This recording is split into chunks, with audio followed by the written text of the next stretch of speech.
Lundi de la première semaine du Carême, les lectures d'aujourd'hui nous invitent à réfléchir à la sainteté.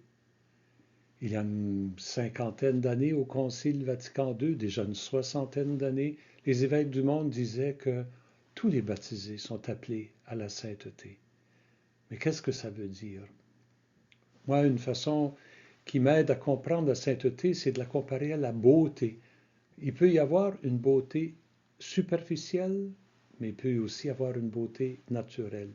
Une beauté superficielle, c'est quand je travaille, je m'applique à être certain que tout ce qui paraît est bien placé, mes cheveux sont bien coupés, ma barbe est bien taillée, il y a pas de problème avec ma peau, là.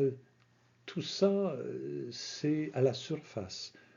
Et de la même façon, on peut être centré sur une dimension superficielle de la sainteté, les pratiques que l'on suit, la piété, les dévotions, et tout ça peut rester au niveau de la surface.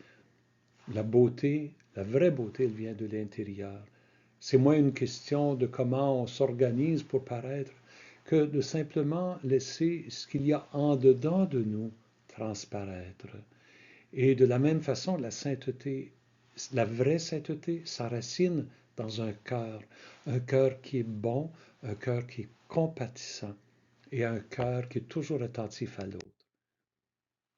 La première lecture qui est du livre des Lévites nous le dit dans des termes très clairs. Soyez saints, car moi, le Seigneur votre Dieu, je suis saint. Dieu parle à tout le peuple et dit à tout le peuple, parce que moi je suis saint et que vous êtes mon peuple, vous devez être saints avec moi. Comment? Il leur dit, vous ne volerez pas, vous ne mentirez pas. Et dans les affaires, vous ne tromperez aucun de vos compatriotes. Tu n'avantageras pas le faible et tu ne favoriseras pas le puissant. Quand ça arrive à faire des jugements, sois égal. Respecte les personnes. Mais surtout, et moi, chaque fois que je lis ça, ça me rappelle que l'enseignement de Jésus est enraciné dans l'Ancien Testament. Tu aimeras ton prochain comme toi-même. Et à la fin, la phrase reprend, Dieu reprend, je suis le Seigneur. Notre sainteté est enracinée dans notre relation avec lui et elle paraît dans cette vie quotidienne de compassion, de justice et d'intégrité. Jésus, dans un passage fameux tiré du 25e chapitre de l'évangile de Matthieu, il parle de la fin du monde et il dit, le Fils de l'homme reviendra. Il séparera les gens en deux et d'un côté, il va s'adresser à ceux qui sont à la droite. Il va leur dire, venez, venez hériter du royaume des cieux parce que j'avais faim et vous m'avez donné à manger. J'avais soif et vous m'avez donné à boire. J'étais un étranger, vous m'avez accueilli. Et les gens vont dire, mais quand est-ce qu'on a fait ça? Quand est-ce qu'on t'a vu avoir faim? Quand est-ce qu'on t'a vu avoir soif? Quand est-ce qu'on t'a vu un étranger, puis qu'on t'a nourri, puis qu'on t'a donné à boire, puis qu'on t'a accueilli? Quand est-ce qu'on a fait ça pour toi, Jésus? Et Jésus répond, chaque fois que vous l'avez fait à l'un de ces plus petits de mes frères, c'est à moi que vous l'avez fait.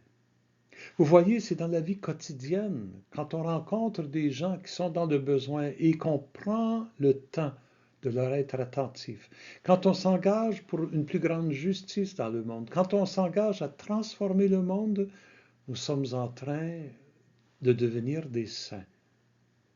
Le contraire, par exemple, à ceux à la gauche, le Fils de l'homme dit, j'avais faim, vous ne m'avez pas donné à manger, j'avais soif, vous ne m'avez pas donné à boire, j'étais un étranger, vous ne m'avez pas accueilli. Ils vont dire, quand est-ce qu'on a fait ça? Ben, chaque fois que vous ne l'avez pas fait à l'un de ces plus petits, c'est à moi que vous ne l'avez pas fait. Les plus petits sont les gens qui sont les plus marginalisés, les personnes qu'on a la plus grande difficulté à accepter. C'est en ces personnes-là que nous rencontrons Jésus. Les rejeter, c'est rejeter Jésus. Encore là, c'est dans la vie quotidienne que ça se vit. La sainteté au quotidien. Alors aujourd'hui, je vous invite à méditer cette phrase du psaume 18. La loi du Seigneur est parfaite qui redonne vie. c'est une loi de compassion, de solidarité, une loi d'amour finalement, et de service de l'autre. Et cette loi, elle est parfaite parce qu'elle mène à la vie pour les autres et la vie pour nous.